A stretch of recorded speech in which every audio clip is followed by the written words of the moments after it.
Chapter 71. It was a beautiful kingdom that had existed since the dawn of time, and perhaps before even that. Jewels of every color lined the walls, and tiny chunks of stone occasionally moved of their own volition, freeing themselves from the catacombs they called home to do seemingly aimless work. And indeed it was a very listless kingdom, but perhaps it had no reason to do much of anything, and perhaps that was what made it wonderful. Great serpentine beings wound around the high pillars of the place, resting in the darkness where they needed not let the light harm their easily burnt eyes and scales. Zhao was unable to stop himself. He reached down and picked up a ruby easily as large as his hand, and that broken off of one even larger still.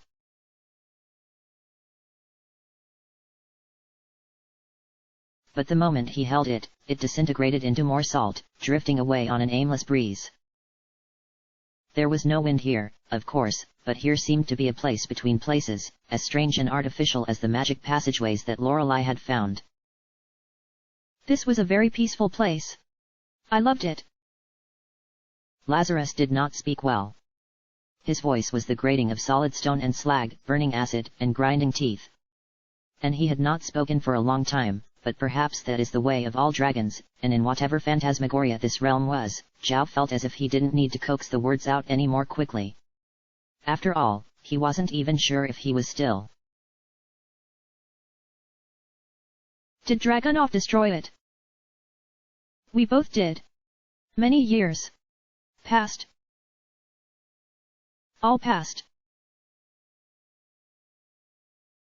The great rock creatures that built sculptures and buildings out of the earth and stone were much larger than the boulder folk they had seen above, perhaps much older. Zhao wasn't certain that they were alive in the same way, or if there were words to describe them properly.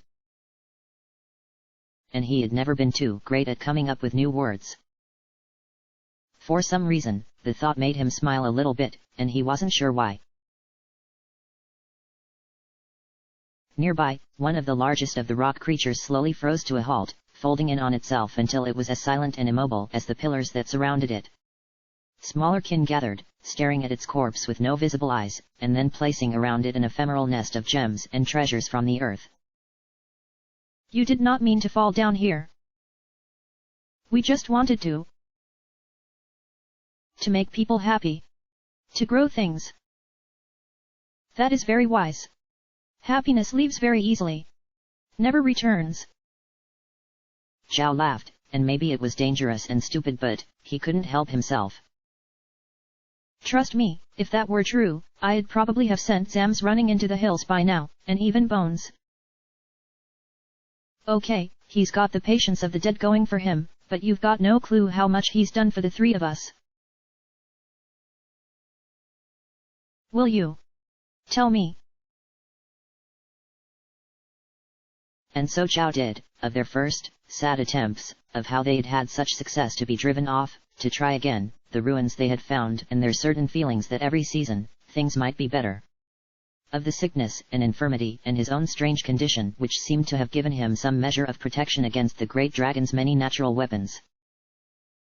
Lazarus listened very carefully, eventually closing his eyes, but not sleeping.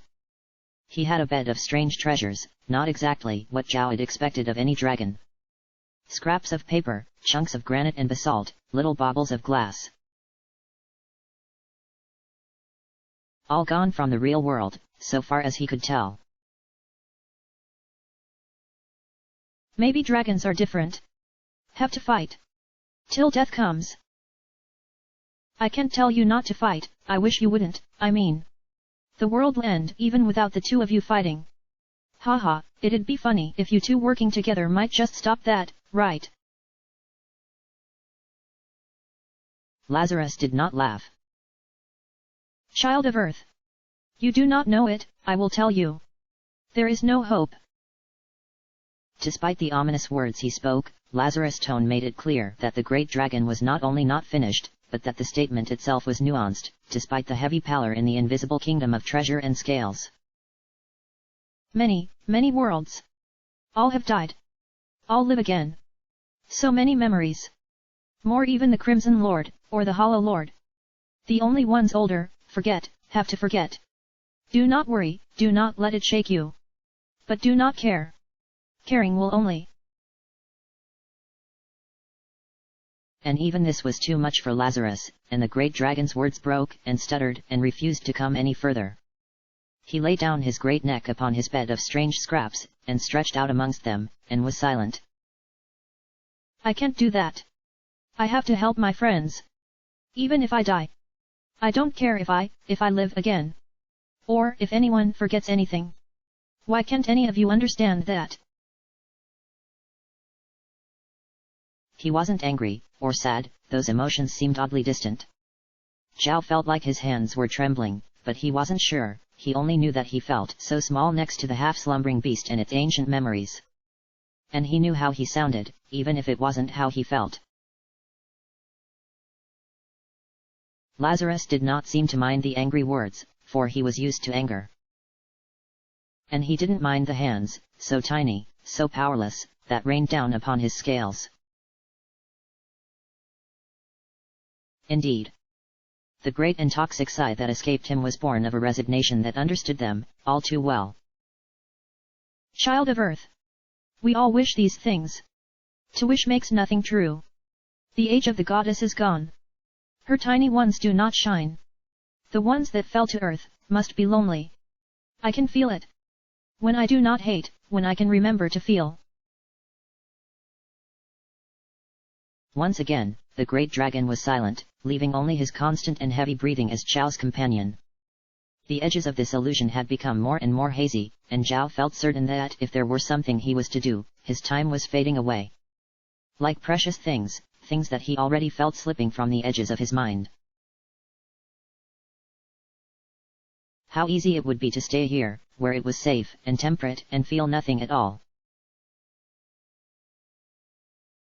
Lazarus. I'm going to leave. I'm going to try to get back, to my friends. I think I can save everyone, even old man Leopold. But to do it, I need your help. I can't ask you to care again. But do you think you could try, to help them? To help me? Snarling, the great dragon did not respond. Lazarus. We will die down here, as all those you've seen come and go have died. And maybe you don't remember them, but that doesn't mean they didn't care for you. And I know that you'll remember this conversation.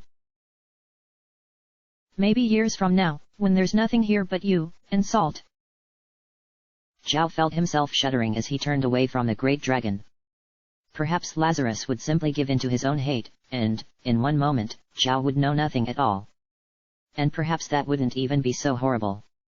But he had to try, and he wouldn't stop, couldn't stop. Not now. You can sit here and rest on your illusions all you like. I can't stop you. It's not my place. But we want to be happy, we don't want to lose it just yet. And even if it just gets washed away in a blink of a shadow of the lifetimes you've lived, does that make our lives worth less to you? No. And Lazarus rose from his great mess of collected scraps, anger flaring in his tunnel emerald eyes. The illusion had retreated almost entirely, and Zhao could smell the emptiness of salt and sulfur returning around them. One of the great dragon's wings crashed into the ground nearby, sending nothing into the air, though it was nothing that roared and clattered like thrown jewelry and the corpses of creatures hewn from rock. You anger me, Earth Child. I cannot bear to feel, any more. Zhao said nothing, and walked forward, watching as Lazarus craned his vast, scale-clad, and armored neck to see the tiny human form in front of him. Without further words, Zhao placed his hands against the dragon, and held them there. Ash fluttered into air as Lazarus spread his great wings. It created the illusion of snow falling in the underground, beautiful and ephemeral. In the grey haze, tiny prisms of unfathomably beautiful color, even more beautiful than the gems that one had shown in the great land under the earth, cast off their eerie light, and the great dragon Lazarus emerged from a clouded ruin thousands of thousands ages past. There is nothing for you here, child of Earth. So, let us move from this place, quickly. Zhao only just had time to cling on to Lazarus' back before the dragon roared through the vast underground as if it were an unhindered sky, and not a maze of tunnels. Neither distance nor walls seemed to matter to the dragon, who simply crashed past them or bored through stone as easily as if it, too, were salt and ash. Yet, despite the exhilaration he felt, Zhao's heart quickly turned heavy. He couldn't see Zembi, or Bones, or even Leo, where he had left them. Perhaps they had already been washed away and subsumed into salt. But he refused to even entertain that thought. Fly down closer, I can't see too well in the dark. Zhao was about to add a please, uncertain what tone you should take with an ancient and timeless dragon, when Lazarus hissed, and smoke as acrid as any that had ever existed mixed with acidic spittle, falling to the ground and burning it in a bright heap of melting rock. Can you see now, child of Earth? It wasn't hard to detect the faint hint of pride in Lazarus' voice, and yes, he truly could. The melting stone had become glassy and reflective, and through its light, Zhao could see most of the caves. Had they truly been so small? Had the four of them been moving in circles, all this time? Where had they gone?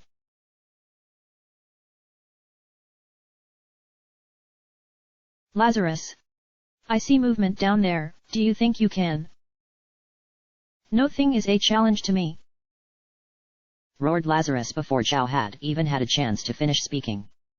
The dragon's boisterous laughter was as crushed boulders, and Zhao had the good presence of mind to hold on for dear life, the crackling smog of the dragon's chortling the only warning he had before Lazarus roared to the distant plains of salt below. The strange, youthful energy of shrugging off his long rest had filled him with perhaps too much competitiveness, however, and the floor came up suddenly, the salt having been blown away by his rapid wing beats, to reveal jagged edges of light and hazy crystal. Lazarus' eyes widened in surprise as the dragon furiously bade his wings move and tried to come to a halt, but it was not quick enough. The rapid beat of draconic wings came to an awkward halt as Lazarus crashed into the well-hidden knives of transparent sky-colored stone, sending them clattering every which way. They did not make even a dent in Lazarus' carapace, but only the quick movement of his wings had shielded Zhao from the tiny fragments of razor-edged death headed towards them. You wouldn't feel a thing. It wasn't his own voice whispering, and the thought was more terrifying than comforting. It was like a pale reflection, long since deprived of light and color. Zhao looked over his shoulder, sure he'd see some twisted doppelganger amongst the salt flats, but nothing was there. Sliding down Lazarus, who was shaking falling strands of crystal from his hide as if they were harmless nettles, Zhao raced around to stare into the face of the dragon. Lazarus! You all right? That was crazy, I mean. Lazarus snorted. You place too much fear on this realm.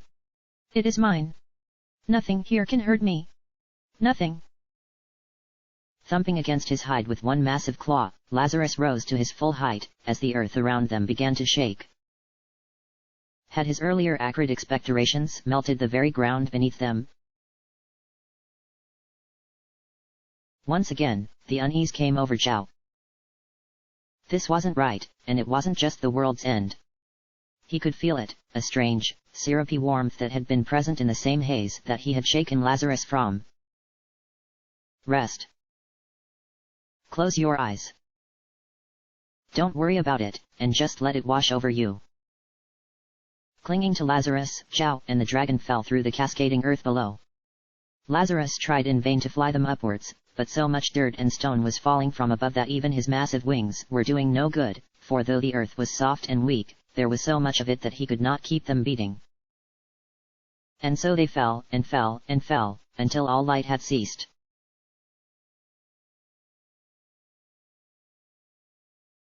Save for the glowing heat of cavernous lakes of lava around them.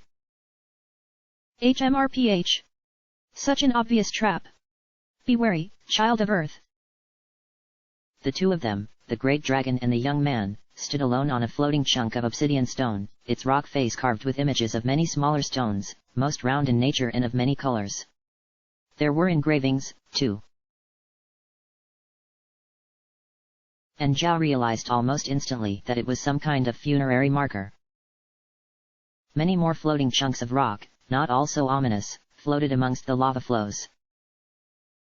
So dark was the tempestuous emptiness above, he wasn't sure where they had fallen from, or if there was a way to return. But Lazarus rapidly shifting and green-sconced eyes were a comforting sight, darting to and fro and looking for a point of egress. Hop! Hop, hop! Called out a friendly voice, cheerful and seemingly oblivious to the lava below. After all, it'd only slowly kill a human if they fell into it, and he wasn't exactly human, as the ridiculously showy jumps between distant shards of rock proved. Sorry, haven't had a chance to play the floor lava game for, I don't know how long. Fun, I suppose less fun if I slipped up, but that's just how it goes. Hey, Dragunov. Excuse me, Lazarus. Sometimes I'm colorblind. Lied the pale wizard, charmingly. Lazarus stood on his hind legs, roaring into the superheated air. Hatred echoed from every pore of his being, though it had not yet taken control of him. Zhao placed his hand at the great dragon's side, and Lazarus was quiet, save for the omnipresent foundry metal sounds of his breathing. I know you. Zhao whispered. Images of dreams and memories became inseparable in his mind, refusing to cut fact from fiction. The weird guy looked pleased, at least. Finally. I was beginning to think I had cut a pretty pallid presence. You can call me. Leave, Zemiel. Before I tear your lying lungs from your face and use them to color my throne with the squirm of your viscera. Lazarus hissed, the haziness that had been present before completely gone, replaced with an anger pure and precise, so focused that Zhao was surprised Zemiel didn't drop dead where he stood. Holding up both hands with a look of well-meaning sorrow stretched over the sad little smile on his face, Zemiel sighed. Geez, so mean. You know, I haven't even really lied this game. Life is no game. And magicians always lie. Suit yourself. Hey, Zhao, I'm not going to get anywhere with this guy, so we're gonna talk for a bit. Mano a mano. And then, the two were far above Lazarus, who immediately took off after them, but futilely, for whenever he drew close, they would simply ping around the lakes of lava. Zemiel wasn't even doing anything that looked magical to do this, just smiling. Smiling from ear to ear. Smiling so much it might stretch right off his face. Was it a dangerous smile, or... Look, I'll be honest with you. I can't trust anybody. Well, that's my fault, sigh. Zemiel literally said every letter in the word, stretching them out in a way that sounded unnatural. Come to think of it, his tone didn't sound quite human, or humanoid, either. There was a faint glassiness to it that reminded Zhao of a greenhouse back in the yards, one that had shattered into thousands pieces when hit by an errant artillery shell. You probably can't trust me, either. I've got one goal, helping my friends. And at the moment, you're keeping me from it. Zhao tried to sound tough, but knew that as bandaged and sickly as he looked it must sound ridiculous. Zemiel didn't laugh, or make fun of him. His smile wound down around the edges, like it had been ground over with sandpaper. It almost looked he didn't have lips at all. The effect was deeply unpleasant. Hey, so, about that. I'll just spell it out for you. I'm going to ask you to stop looking for them, right now. Zhao blanched, angrily knitting his eyebrows as he shook a hand at Zemiel's face. The wizard didn't move back, or frown. He looked abashed almost, but... There's no way I can do that. They're in trouble right now, because of me, because of us. And they're my friends. And they'll die your friends. Zemiel whispered. The wizard wasn't looking at him, but at something far beyond him, and for whatever reason, Zhao couldn't bring himself to be angry just yet. Maybe it was the fact he could have sworn that Zemiel's voice had warned him of things, not so long ago, but... What do you mean?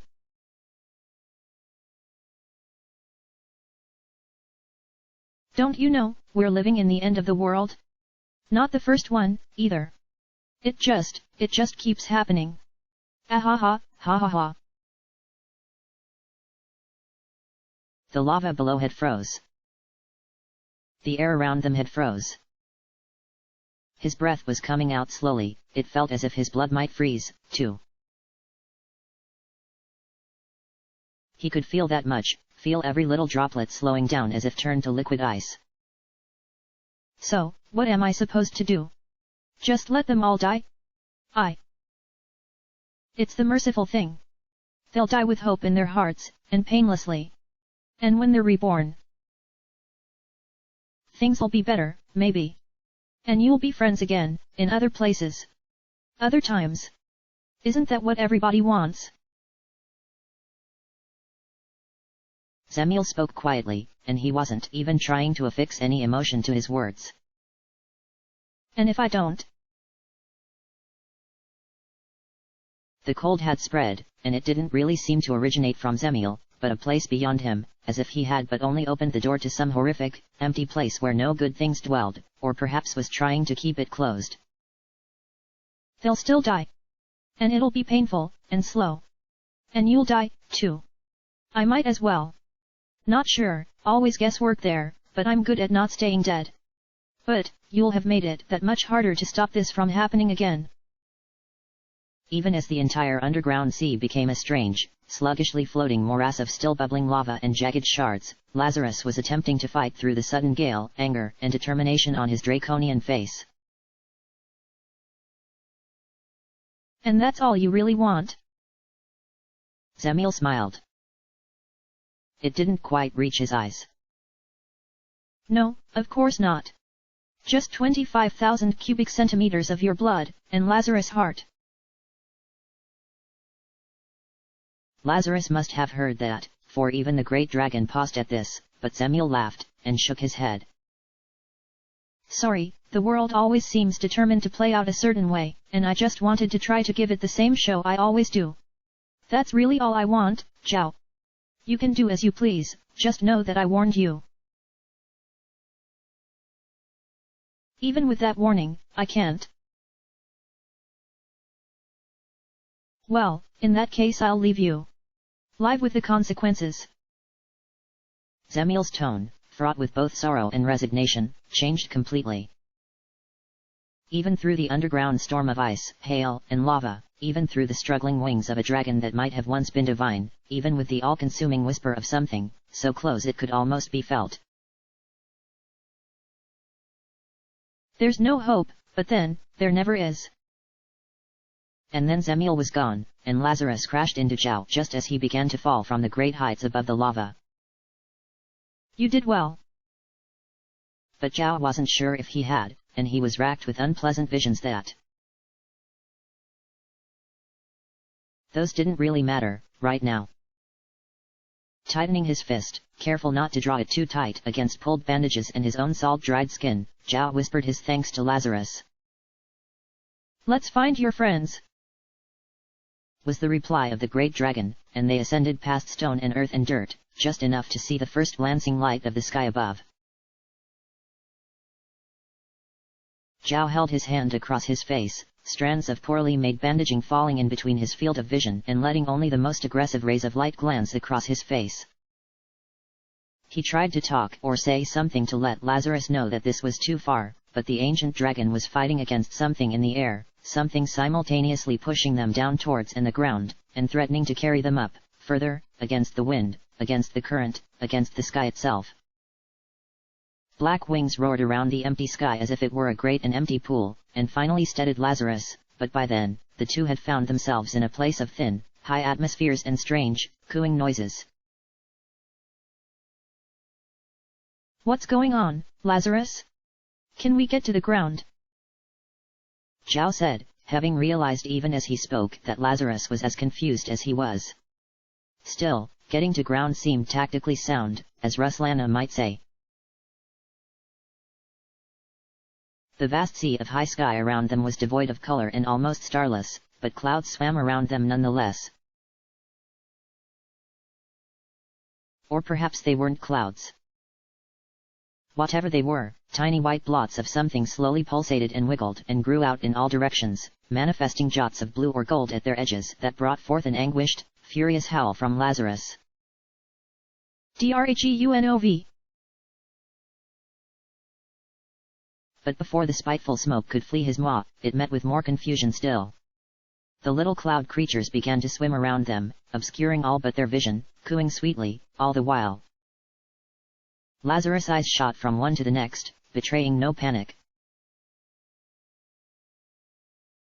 But unable to watch them all.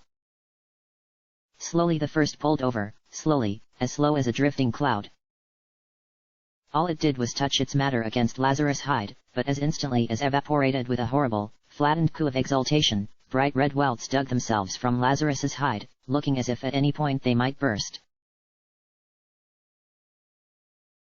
Perhaps to release more of the giggling cloud creatures. Wincing, Lazarus fought in the air to maintain balance, which only caused the foreboding atmosphere to raise him higher. And now it was on his face, confusion and fear. Something happened to Dragunov. They feel as he feels. This is not right. Don't worry. I think I know what I need to do. If I get you some time, try to meet me on the ground. I think we've gotta do this together. Plus, I've always wanted to sketch a living dragon. Zhao rose to his feet, nearly sliding off Lazarus as he did. His grip around the great beast had always been uncertain, but he could feel Lazarus' shallow, uncertain breathing as the great dragon craned his neck back, trying to understand what Zhao was about to do. It was really scary, but somehow he felt no fear at all. And if I don't make it, but you do? Please tell my friends that I love them. See you flipside.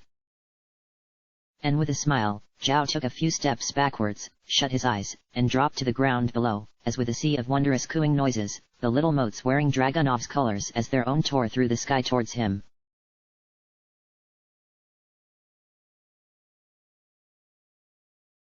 Chapter end.